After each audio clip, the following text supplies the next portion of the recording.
성경 말씀 출애굽기 20장입니다.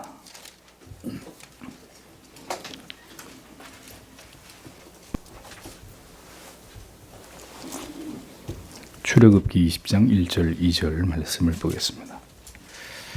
같이 읽겠습니다. 하나님이 모든 말씀으로 일러 가라사대 나는 너를 애굽 땅 종되었던 집에서 인도하여 낸 너의 하나님 여호와로라. 아멘. 오늘 백문과 백일문, 웨스트민스터 대규례 문답 두 문항을 해설합니다. 백문은 그냥 읽고 지나갑니다. 백문, 십계명에서 어떠한 특별한 것들을 고찰해야 하는가? 우리는 십계명에서 서문과 십계명 자체의 내용과 그리고 계명을 보다 더 강화하기 위하여 그중 어떤 것에 첨부된 몇 가지 이유를 고찰해야 한다. 백일문, 십계명의 서문은 무엇인가? 십계명의 서문은 이 말에 포함되어 있으니 나는 너를 애굽 땅 종되었던 집에서 인도하여 낸 너의 하나님 여호와로라 하신 것이다. 여기서 하나님께서는 자기의 주권을 영원불변하시며 전능하신 하나님으로 나타내셨다. 또 자기의 존재를 스스로 자존하시고 그의 모든 말씀과 하시는 일에 존재를 부여하시는 이로 나타냈다. 또 옛날에 이스라엘과 맺으신 것과 같이 자기의 모든 백성과 언약을 맺으신 하나님이시며 이스라엘을 애굽의 종살이에서 인도하여 내신 것과 같이 위를 영적 노예에 구출하신 것을 나타내셨으니 이 하나님만을 우리의 하나님으로 삼고 그의 모든 계명을 지켜야 한다.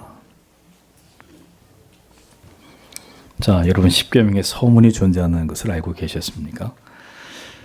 우리가 십계명 예배 가운데 낭독하면서 항상 이 부분을 우리가 계속 낭독을 하고 있죠. 나는 너를 애굽 땅 종되었던 집에서 인도하여 낸 너의 하나님 여호와로라. 이것이 십계명의 서문입니다. 십계명에서 서문이 중요한 이유는 이어지는 10가지 계명을 우리가 왜 순종해야 되는지에 대한 그 이유와 당위를 밝히고 있기 때문입니다. 십계명의 서문은 도덕법은 오직 하나님을 높이기 위한 목적으로 하나님께서 모든 존재하는 것들이 주인이시고 기원이시고 중심이 되신다는 사실을 명시하고 있는 것입니다. 십계명에 관해서 우리가 배울 때 절대로 간과해서는 안 되는 부분이 바로 십계명의 서문, 바로 이 부분입니다. 오늘날은 교회 안에서조차도 제가 아까 그 전체 교제 시간에도 열변을 토했습니다만 하나님이 중심이 되는 신본주의적 신앙 사상이 심각하리만큼 후퇴되고 있는 아주 영적으로 우려되는 상황들이 벌어지고 있습니다. 이 시대의 정신은 도덕성을 인류의 보편적인 복지나 평등, 사회적 안전, 그리고 이와 맥을 같이 하는 실용주의적이고 물질주의적이고 상대주의적인 개념과 같은 인본주의에 기초를 하고 있습니다. 한마디로 모든 것이 인간이 중심이 되는 사상들에 의해 작금의 세상이 지배를 당하고 있다는 것입니다. 그런 사상은 십계명의 서문이 우리에게 말씀하고자 하는 바와 정면으로 대치가 되는 것입니다. 십계명의 서문은 하나님의 절대적 주권과 하나님의 존재에 관해서 그리고 하나님의 자녀들과 맺으신 언약과 구속에 관해서 분명하게 밝히고 있습니다. 도덕법이 누구에 의해서 왜 만들어졌는지를 간과해버리게 될 때 십계명의 그 권위와 중요성은 희미해질 수밖에 없게 되겠죠.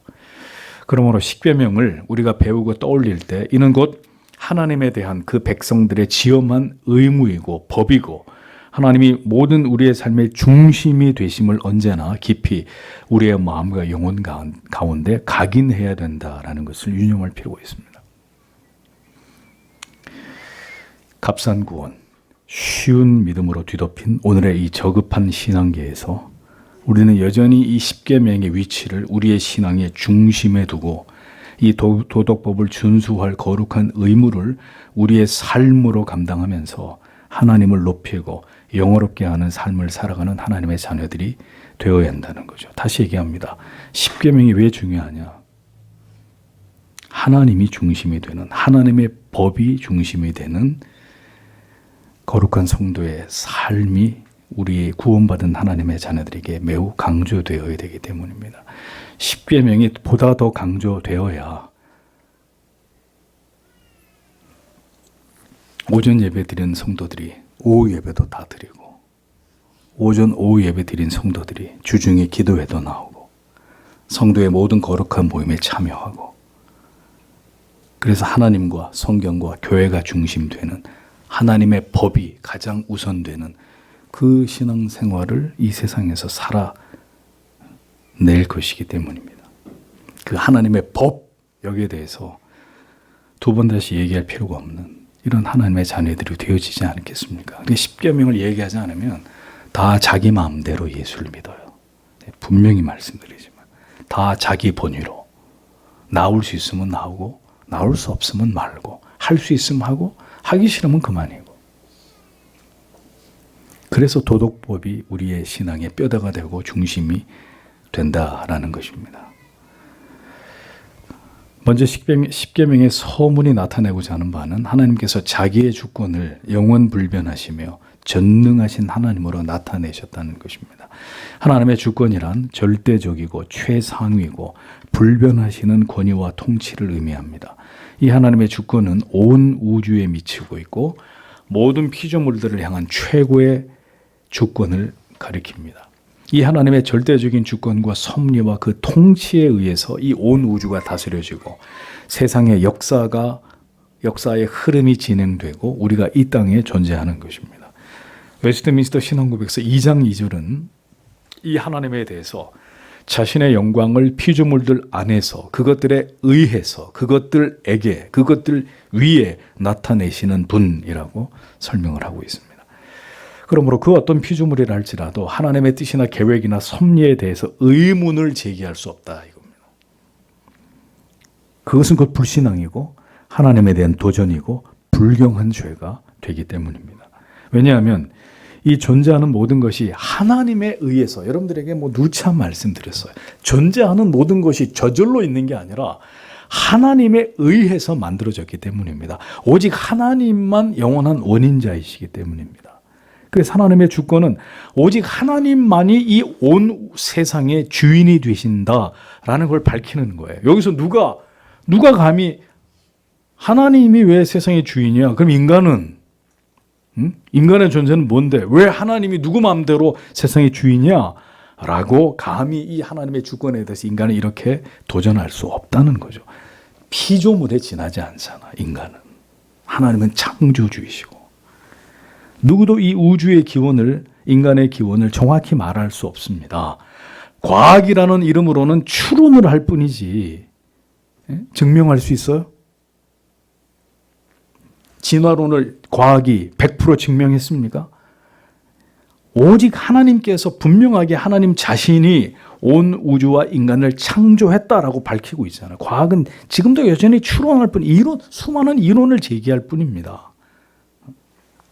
그 하나님은 영원한 시간에서 한 점을 찍고 사라져버리는 인생들과 달리 그 하나님은 영원하신 분이시고 그 하나님은 인간이 쉽게 마음을 바꾸는 것과 달리 그분은 불변하시는 존재이십니다. 그리고 그 하나님은 이 모든 세상을 창조하실 수 있을 만큼 전능하신 하나님이십니다. 그래서 여러분, 과학을 얘기하는 사람들이 그렇게 무식한 말을 하면 안 된다 이겁니다. 원인이 있어야 결과가 있기 마련이죠. 세상에 저절로 존재하는 게 어디 있어요? 저절로 존재한대. 인간이 아무리 우주를 뜯어 연구를 해보십시오. 그 광활한 우주에 저절로 존재하는 생물체가 단 하나라도 존재하느냐? 오직 하나님만이 창조주이시고 영원 불변하시는 전능자이신 하나님이다 라고 성경은 말씀하고 있습니다. 이것이 하나님이 자신을 우리에게 나타내신 방식이시라는 겁니다. 어제나 오늘이나 천년이 하루 같고 하루가 천년 같으신 하나님은 어떤 하나님이시다? 영원 불변하신 분이시다. 그래서 우리는 구약과 신약의 하나님의 말씀 속에서 하나님을 대면하면서 또 교회의 역사 속에서 어떻게 교회가 하나님을 신앙했는지를 배우면서 그 모든 신앙의 옛 길에서 너무나 멀리 우리가 이렇게 멀어져 있다는 사실을 보게 되는 것이죠. 마치 이렇게 원류가 있는데 그 원류에서 너무 이렇게 지류로 한참이나 이렇게 멀어져 있다는 이런 느낌을 버릴 수가 없습니다. 영원 불변하시고 전능하신 하나님을 우리가 아버지라고 믿는다면 모든 시대를 초월해서 우리에게 주신 이 도덕법에 대해서 우리가 보다 더 엄숙하게 그리고 진지하게 성실하게 이 법을 지켜야 되지 않겠습니까? 100년 전에 믿었던 성도나 200년 전에 천년 전에 믿었던 성도나 우리나 변치 않은 하나님을 믿을 때 그 내용과 본질이 같아야 되지 않느냐 하는 거죠. 같아야 되지 않느냐. 누구도 이렇게 가볍게 하나님을 예배한 적이 없고 이렇게 인간이 중심이 되어서 하나님을 신앙하던 때가 없었다면 우리는 신앙의 가장 중요한 원칙과 법이 되는 영원 불변하시는 전능하신 하나님께서 우리에게 주신 이 법에 대해서 다시 진지하게 생각해 볼 필요가 있다라는 것을 여러분들에게 분명히 말씀드립니다. 왜? 인간은 자꾸 인간 본의에 의해서 끌려가려고 하는 존재이기 때문에 내가 좀 더 편하고 내게 좀 더 유익되고 내게 좀 더 이익이 되는 방향을 향해서 자꾸 믿음의 방향을 이렇게 뒤틀려고 하는 존재들이 인간이기 때문에 하나님의 법을 점점 지워가고 있습니다. 말씀과 교리에서 벗어나서 사람이 중심이 되고 상황에 따라서 언제든지 가변적인 이런 기독교의 신앙으로 변질되고 타락하고 있는 시대입니다. 우리는 다시 십계명의 중요성을 깊이 깨닫고 이 법을 지키는 일이 우리의 신앙에서 우리가 존재하는 이유와 목적의 차원에서 대체될 수 없는 가치가 된다는 사실을 올바로 이해해야 합니다. 왜요? 구원받기 위해서요? 아니, 하나님의 영광을 위해서요. 십계명의 서문을 통해서 하나님은 또 자신의 존재를 스스로 자존하시고 그의 모든 말씀과 하시는 일의 존재를 부여하시는 이로 이렇게 나타냈다고 설명을 합니다. 십계명을 통해서 하나님께서는 자신을 어떻게 밝히셨습니까? 스스로 존재하는 자로 밝히셨습니다. 그것이 여호와라는 이름의 의미입니다. 뭐라고요? 여호와라는 이름의 뜻이 스스로 존재하는 자다. 흠정역 킹제임스 번역에서 이 여호와를 아도나이로 표기를 하고 있습니다. 영어 성경에서는 Lord 이렇게 번역이 됐는데 이는 하나님의 이름인 히브리어의 자음인 야훼에 기초한 것입니다. 히브리 알파벳은 자음으로 구성되어 있는데 초기 히브리 구약 성경 사본 역시 자음으로만 기록이 되어 있었습니다. 이 성경을 낭독할 때 낭독자들이 발음을 이제 용이하게 하기 위해서 후에 자음의 위에 아래 또 자음 사이에 점들을 이렇게 찍어가지고 이렇게 이제 구성된 이 모음의 표기법이 이후에 고안이 되어졌습니다. 그러므로 이 야훼 발음이 원래 모음의 소리인지는 정확히 알 수가 없습니다. 많은 학자들에 의해서 야훼로 받아들여지는 것일 뿐이지 이것은 인간들의 견해에 불과합니다. 그러니까 원래 하나님의 이름은 아무도 모르는 거예요, 사실은. 유대인들은 이 하나님의 이름을 발음하기도 두려워서 그 이름을 주라는 의미의 아도나이로 불렀단 말입니다. 아도나이로 대치를 했다. 이 아도나이의 모음이 야훼의 자음들 사이와 이렇게 결합되어서 오늘날의 영어와 유럽식의 제호바, 이제 우리나라 말로 여호와라고 번역이 된 거죠. 영어에서는 제호바 이렇게 됩니다. 이 합성어를 만들어낸 것입니다. 그러니까 인간들에 의해서 만들어진 하나님의 이름이에요. 하나님의 자기의 이름을 하나님이 정확히 밝히시지 않았기 때문에 모른다고요, 우리는. 중요한 것은 발음이 아니라 그 이름의 의미인데 그 의미가 뭐냐? 나는 스스로 존재하는 자이다. 이 여호와 이름이 모세 시대에 처음으로 등장하게 됩니다. 출애굽기 3장 14절에 하나님이 모세에게 이르시되 나는 스스로 있는 자 아니라 또 이르시되 너는 이스라엘 자손에게 이같이 이르기를 스스로 있는 자가 나를 너희에게 보내셨다 하라. 여기서 보세요. 하나님 자신을 어떻게 하나님이 표현하셨느냐? 스스로 있는 자다라고 분명하게 묘사하셨습니다. 이어서 출애굽기 6장 2절에서 3절에 하나님이 모세에게 말씀하여 가라사대 나는 여호와로라 내가 아브라함과 이삭과 야곱에게 전능의 하나님으로 나타났으나 나의 이름을 여호와로는 그들에게 알리지 아니하였고 라고 기록하시므로 여기서 처음으로 여호와 제호바라는 이름으로 하나님 자신을 나타내신 것을 볼 수 있습니다. 스스로 있는 자라는 의미의 여호와 하나님의 칭호를 통해서 우리는 하나님께서는 모든 것을 주권적으로 스스로 결정하시고 다른 어떤 것에 의해서도 제한을 받으신다든지 영향을 받는 분이 아닌 스스로 존재하는 그러면서도 전능하신 분이다라는 사실을 발견하게 되는 것이죠. 여러분 어떤 생물체가 스스로 존재할 수 있습니까? 어떤 생물체도 스스로 존재할 수 없습니다. 식물은 햇빛, 공기, 물이 있어야 되고 동물과 사람에게는 먹을 것이 있어야 됩니다. 먹을 것이. 그것에 제한을 받는다는 것이죠. 그런 제한을 받습니다. 생명을 유지하는데 반드시 필요한 에너지를 공급받지 못하면 식물이든 동물이든 사람이든 다 죽습니다. 생명을 잃게 됩니다. 모든 생물체는 그렇게 의존적이지만 하나님은 유일무이하게 의존적인 분이 아니시다. 스스로 존재하시는 분이시다. 모든 생명과 에너지의 근원이다라는 의미입니다. 인간은 하나님의 피조물에 지나지 않음에도 마치 자신들이 스스로 존재하는 자인 양, 이 모든 인류의 역사의 주인인 양 행세를 합니다. 오만과 고집을 가지고 이제는 자기들이 하나님의 자리에 오르려고 하는 이런 참남한 모습들을 보입니다. 출애굽기 33장 19절은 하나님께서 모세에게 자신을 이렇게 소개하는 말씀이 기록되어 있습니다. 내가 나의 모든 선한 형상을 내 앞으로 지나가게 하고 여호와의 이름을 내 앞에 반포하리라. 나는 은혜 줄 자에게 은혜를 주고 긍휼히 여길 자에게 긍휼을 베푸느니라. 자, 이 구절 속에서 우리는 하나님의 절대 주권적인 언약의 자비를 자기 백성들에게만 베푸시는 하나님의 전능하신 능력을 보게 됩니다. 이렇게 스스로 존재하시는 하나님께서는 자신의 모든 말씀과 그리고 일하심을 통해서 자기 자신을 나타내십니다. 하나님께서 자신을 계시하시는 가장 중요한 수단은 뭐죠? 하나님의 말씀입니다. 그리고 하나님이 살아서 지금도 역사하고 계심입니다. 말씀과 하나님의 역사하심을 통해서. 첫 번째, 하나님은 말씀하시는 하나님이시다. 과거에는 직접 말씀하셨습니다. 그 다음에는요, 족장들을 통해서, 선지자나 사도를 통해서 말씀하시고, 그 다음에는요, 이제는 성경을 통해서 여전히 우리들에게 말씀하고 계시는 하나님이십니다. 그리고 천지 만물을 말씀으로 지으신 하나님께서는 인류의 모든 역사 속에서 하나님의 통치와 섭리와 보존하는 일들을 이루어가고 계십니다. 개개인의 하나님의 자녀들의 삶에 대해서도 마찬가지입니다. 하나님은 우리를 인도하시고 변화시키시고 하나님의 선하신 계획과 뜻 안으로 이끄십니다.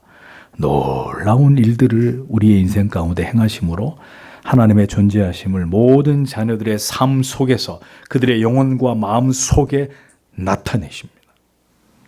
하나님은 또한 옛날에 이스라엘과 맺으신 것과 같이 자기 모든 백성들과 언약을 맺으시고 그 언약하심을 이루어 나아가시는 분으로 자기를 나타내십니다. 하나님이 무슨 하나님이라고요? 언약의 하나님이시다. 성경을 관통하는 중요한 사상 중에 하나입니다. 창세기 17장 7절에 내가 내 언약을 나와 내 대대 후손의 사이에 세워서 영원한 언약을 삼고 너와 내 후손의 하나님이 되리라, 이렇게 말씀하셨습니다.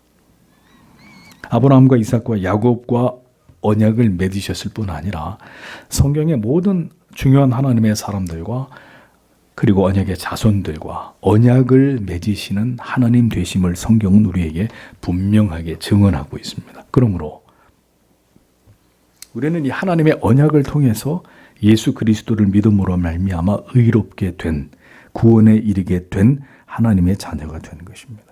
그 언약에 의해서 어쩌다가 우연히 이루어진 것이 아니라, 그러므로 우리는 하나님께서 언약을 통해서 자신을 나타내셨음을 믿고 그 약속의 말씀을 항상 살피고 마음에 새기고 그 언약을 따라 기도하고 그 언약을 따라 마음의 소망을 잃지 않는 하나님의 자녀들이 되어야 한다는 것입니다.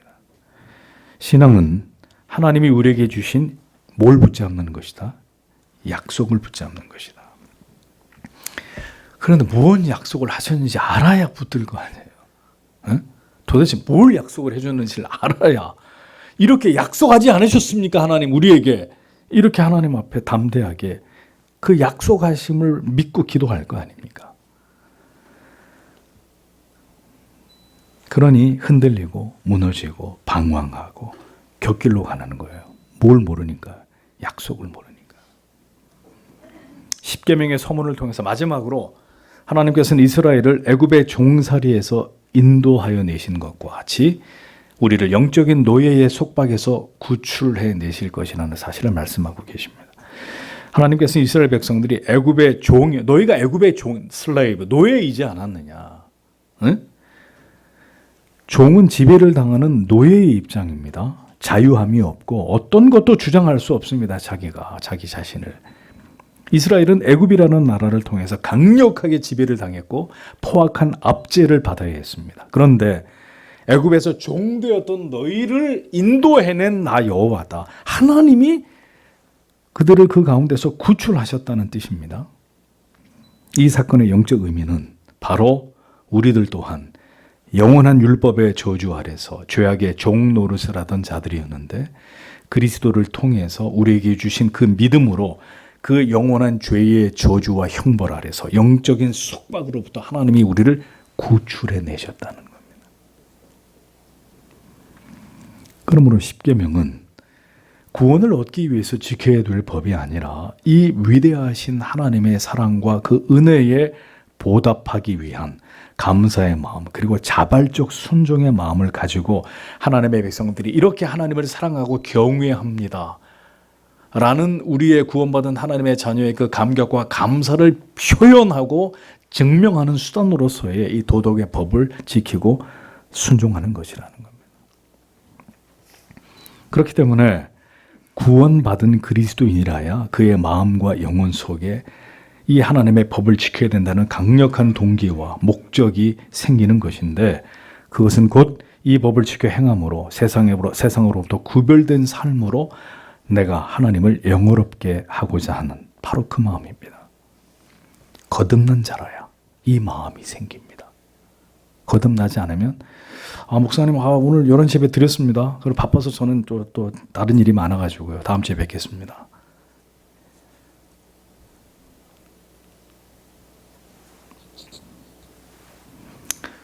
거듭난 자는 거듭난 자의 믿음을 보이고 거듭나지 않은 자는 거듭나지 않은 자의 부족한 믿음 내지는 믿음이 아닌 것을 드러내게 되는 것입니다.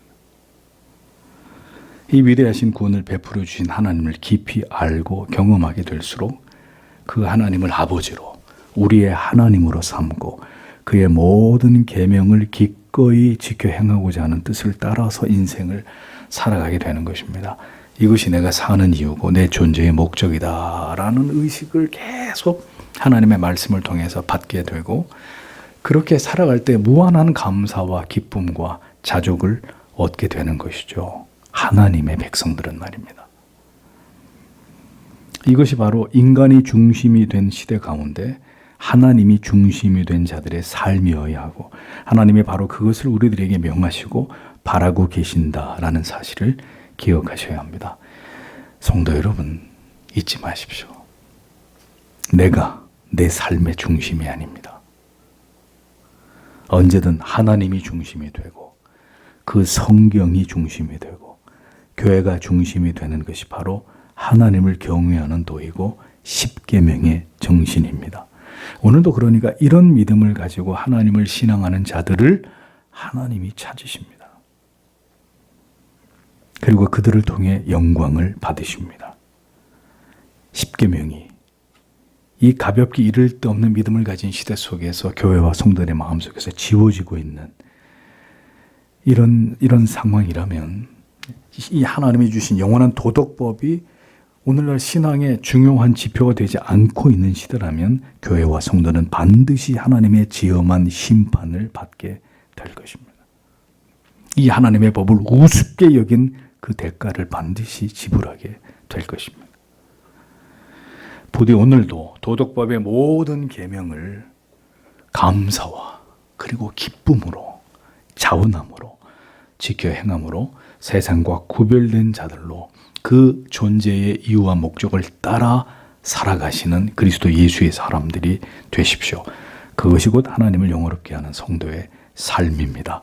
하나님을 하나님 되시게 하는 것은 어떤 경우에도 그 법을 지키는 성도의 삶을 통해서 그들이 보여주는 결단을 통해서 그들이 보여주는 결심을 통해서 그들이 무엇을 포기할 수 있는지를 보여주는 것을 통해서 이루어져 가야 되는 가장 위대한 성도의 의무다라는 사실을 기억하십시오. 오늘 이 시대 강단에서 십계명은 거의 설교되지 않습니다. 부디 우리의 삶이 내가 중심이 아니라 하나님이 중심이 되는 그 삶을 우리 모두가 살아가기를 힘쓰는 하나님의 모든 자녀들이 되시기를 바랍니다. 다 함께 오늘도 주신 말씀을 생각하면서 하나님 앞에 간절히 기도하겠습니다.